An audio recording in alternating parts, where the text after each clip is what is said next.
Hi, I'm E.D. Lewis and welcome back to my channel, and today we're going to do something I haven't done for a while. We're going to do a wrap-up video. I feel like it has been a really long time since I did a wrap-up video, so we're going to go through everything that I watched, read, listened to, whatever for Vamptember. And yeah, so, unfortunately Vamptember's over, but we're in October now, so it's Halloween season, because I kind of divide up spooky season into two parts. Spooky season for part one, and once we hit October, it's now Halloween season. So let's go over the prompts really quick, and several of the things I read / listened to actually and watched fit the prompts more than once, but the prompts were 1, to read a vampire-themed novel or novella, 2, read a vampire story or poem, 3, watch a vampy movie or TV show, 4, create a vampire-themed artwork, sketch, painting, poem, photograph, collage. 5, cosplay as a vampire and post photo, video on social media. And yeah, that was it. So those are the 5 prompts. I'm going to pull up my Goodreads here, so I have it on hand. Okay, so the first book I read, which this was for prompt number 1, was I read Cirque du Freak, A Living Nightmare, which is the first book in the Cirque du Freak series, and I have that right here with a foil cover, so it's going to be really reflective. But I do have a review on this one.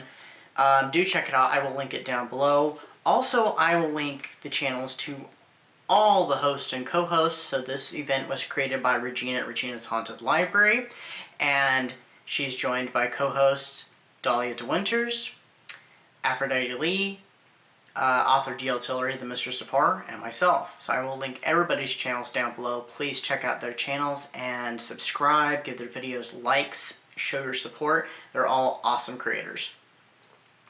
So for this first book, let's go into my review really quick to make sure. Okay, it was 4 stars. They don't do half stars on Goodreads, so, but I do mention those in my reviews on there. So I gave this one 4 stars. I'm not going to really talk much about it because I have a review up already, so check that review out. I did really enjoy the book, and the book was surprisingly dark, which is, it's not the only one on here that is rather dark. So next up, I'm doing this in order of completion, by the way, because I did start a different book actually, I think, first, but it didn't finish for, till a little bit later on this list, and I'll mention which one that is. So next up was Undead and Unwed. This is the first book in the Undead series by Mary Janice Davidson, and here's the cover.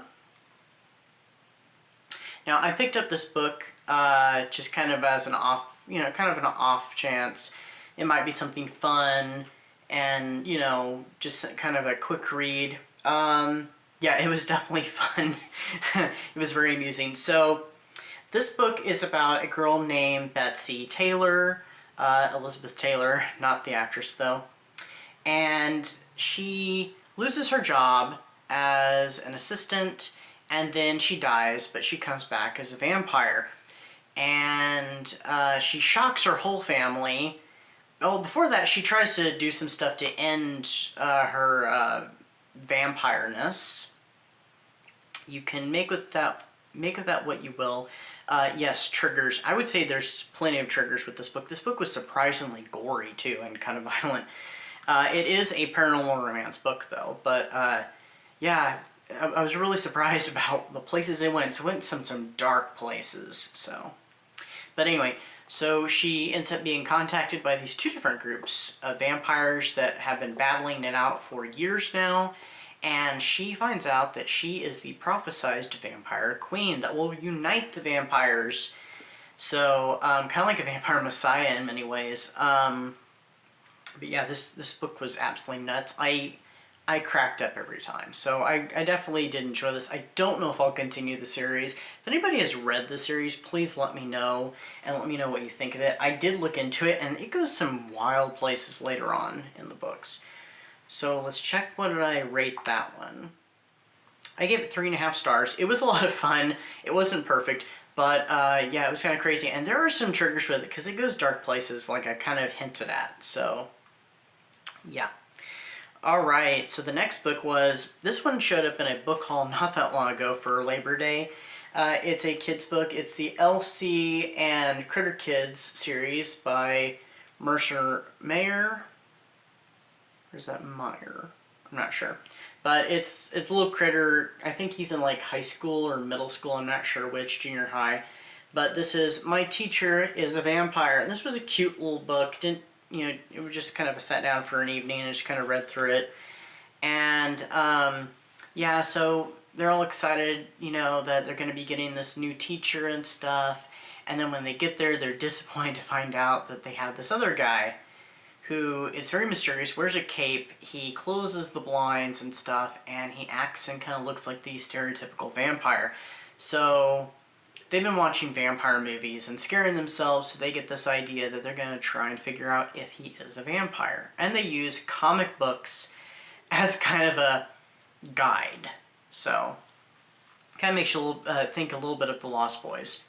So I think I gave it 4 stars. Yeah, 4 stars. It was cute, it was amusing, and there was a twist ending too, so definitely enjoyed that. Alright, next up we have Death and Lilies by Jack Townsend. Now, this one I started, I think, first. It's a book of poetry, and some of it's kind of gothic, some of it's kind of horror, some is kind of fantasy. I really enjoyed it. I did read my first video for Vamptember, well, besides the announcement, my first video besides the announcement for the PAX Poetry for the month was actually a poem from this book. Like I said, I really enjoyed it. I wasn't really sure what to expect from it. It was just something I kind of stumbled upon. I thought, hey, I'll check that out. That'd be great for Vamptember. So I got it, and yeah, I'm glad I did. It was fun. I didn't care for all the poems in it. Some of them were alright, but some I really liked, and I really liked his style. So I thought it was really good. I gave it 4 stars as well.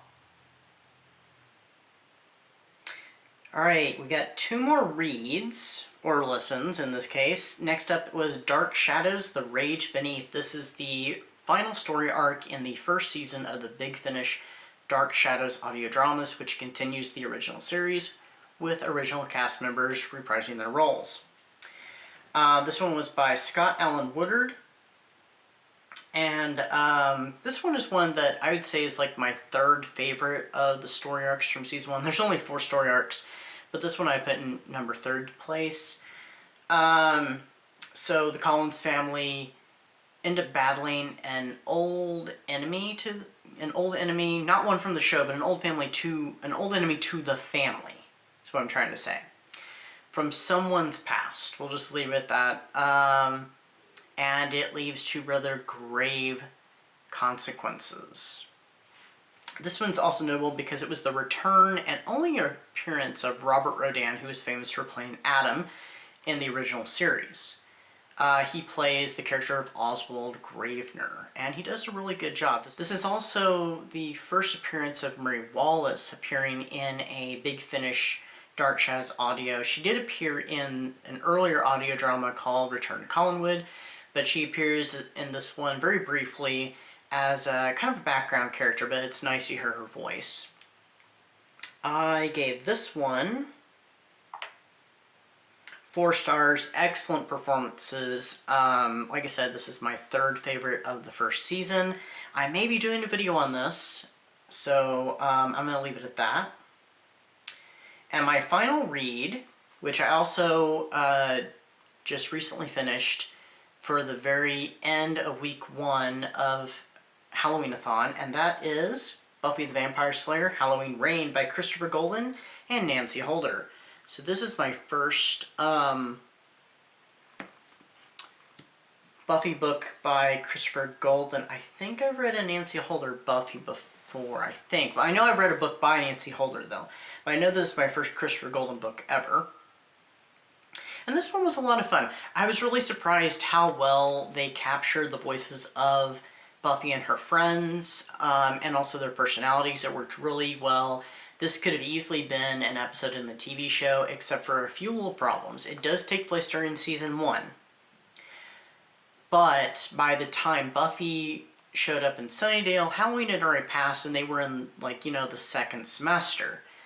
The spring semester. So Halloween had already passed and stuff, but they make references to things, like the Master is still trapped in the remains of that church underground. And also they do make kind of a reference to the episode called, isn't it called Pack? It's the one where Xander gets possessed by the hyena spirit, because they reference Mr. Flutie in a later part, and I can't give that away without giving too much away. So what is this book about? Buffy and her friends are preparing for Halloween and stuff. There's been a lull in the slaying. She hasn't been encountering many vampires and stuff, so she thinks, you know, Halloween's gonna be, you know, easy peasy. Giles, however, tells her, no, the vampires are gearing up for something big, because he gives the whole history of Halloween, which is an alternate history, but very clearly has some inspiration from, you know, the actual history of Halloween. And this creature referred to as Samhain, spelled Samhain. And this creature, Samhain, is like the demon of fear. Ironic, because in a later Halloween episode in season 4, they fight a demon that is, what is his name? Oh, I know that demon's name. Shoot.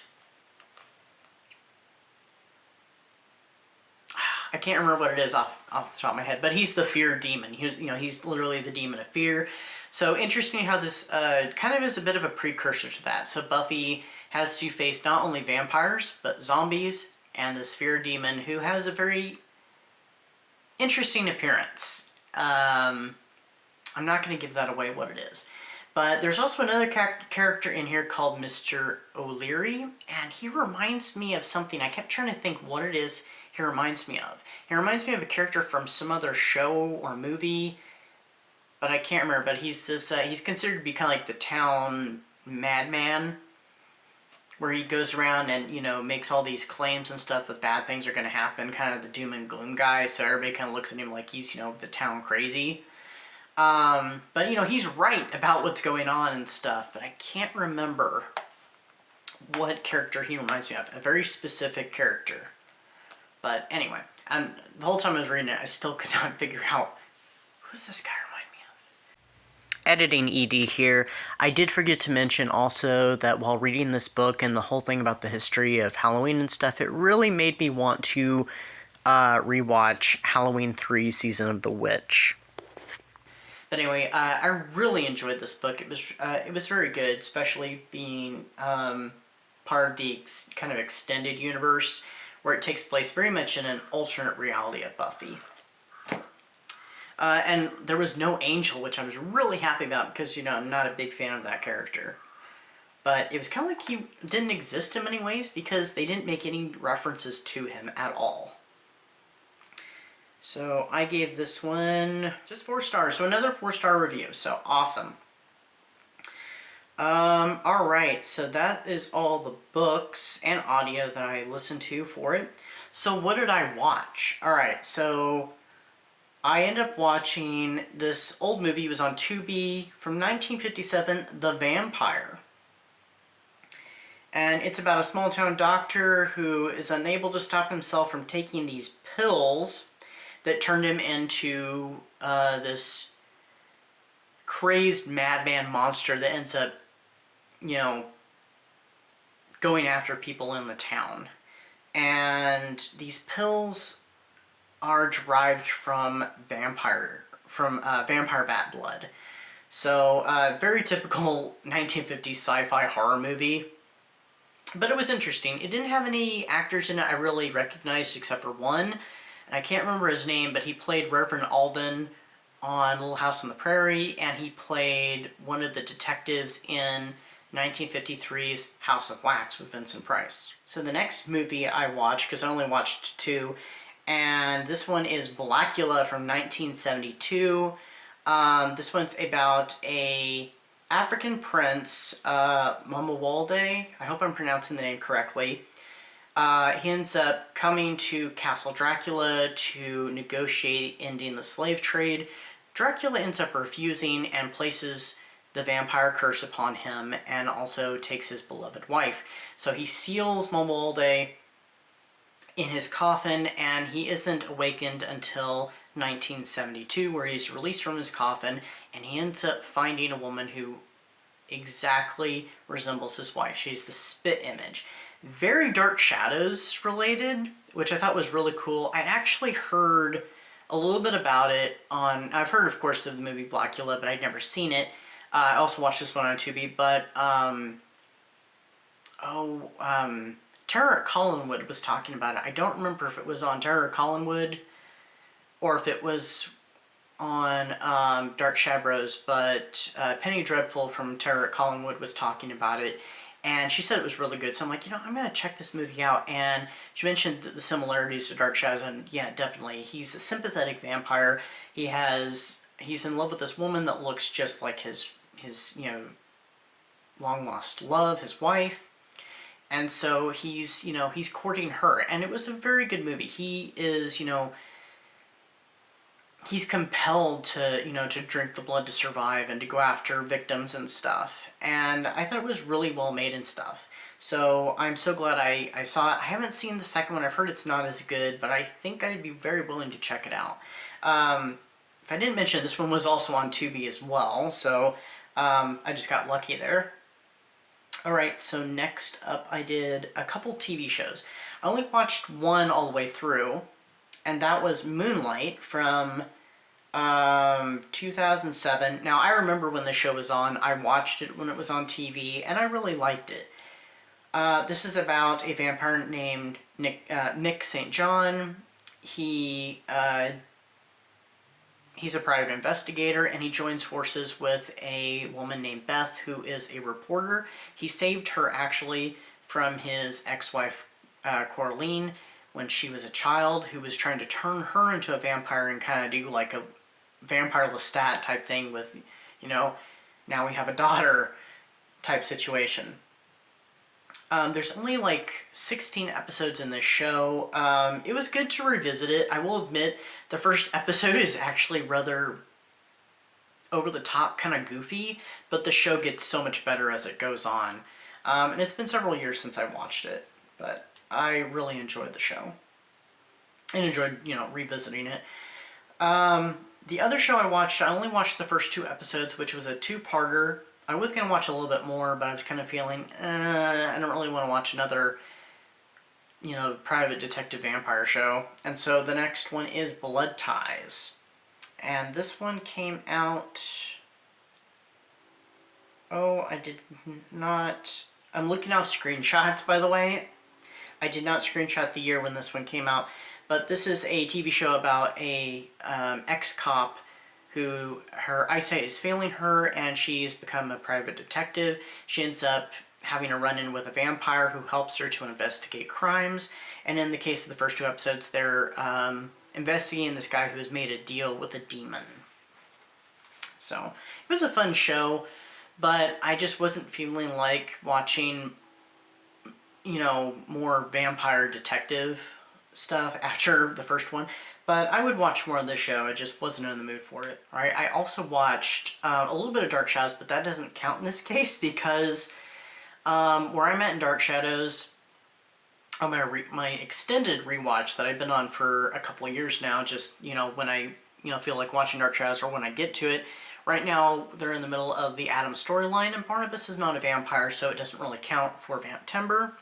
But I did listen to the 2-part kind of radio production of Dark Shadows, The Curse of the Vampire, performed by the Hellgate Thespians, and you can check out both parts on YouTube, because that's where I listen to them. And they did a really great job. This story retells Barnabas's origin. It has where Vicky has traveled back in time, so it follows her through her journey in 1795. but she is left in 1968, and Cassandra's already there. So I kind of thought it was interesting how it reworked. It blended the Cassandra storyline with the 1795 flashback, and with when Barnabas goes back in time to save Vicky after the Adam storyline concludes, when she gets sent back in time again. Spoiler alert if you have not watched that bit of the TV show, but I've left out a lot of details. It kind of blends those storylines together in a really clever way, and also it condenses 1795 a little bit. So they did a great job with it. It really makes me think of that Dark Shadows Off-Broadway play that was in the 80s, which there's only one clip of on YouTube, and I really wish somebody would put up the whole play, because I'd love to see it. The clip is only like a couple minutes or a minute long. But yeah, I'll go ahead and link that down below too. So please check out the Hellgate Thespians, The Curse of the Vampire, parts 1 and 2. Like I said, they did a great job. But yeah, oh, so the other 2 prompts. So the vampire artwork I did, that's in my second Vamptember PAX Poetry video, which I'll have linked down below, where I wrote a poem inspired off of a famous vampire character. I'm sure you could probably guess what it is if you haven't watched the video, and even if you're listening to it and you're familiar with this character and from where it's from, you know, the character is from, I think you'll quickly get it. And also I did a vampire cosplay. I did post it on the community page here and also on social media. So I'll go ahead and pop that up on the screen. Yeah, I was very limited on costume pieces for this, but I did what I could. That was when we didn't have air conditioning, and so it was really hot. And so I got the stuff on, took the picture. I did it in one take. I looked at it really quick. I'm like, that's fine. Then I'm tearing stuff off because I'm like, I was roasting while taking this picture. So yeah. Anyway, that is my wrap up for Vamptember. I hope everybody had a great Vamptember and watched and read and listened to and all that stuff. You know, some fun vampire stuff. And yeah, I hope everybody's gearing up for Halloween. I'm having fun with Halloween-a-thon right now. If you don't know what that's all about, check out Slime and Slashers. She's, Kelsey at that channel is the creator of this, and she has a whole crew of people, and you can join in, become a pumpkinhead like myself, and join in the festivities, because there's all kinds of prompts. You get to choose what prompts you want to do of I don't know, 100 prompts or so. Some activity, some,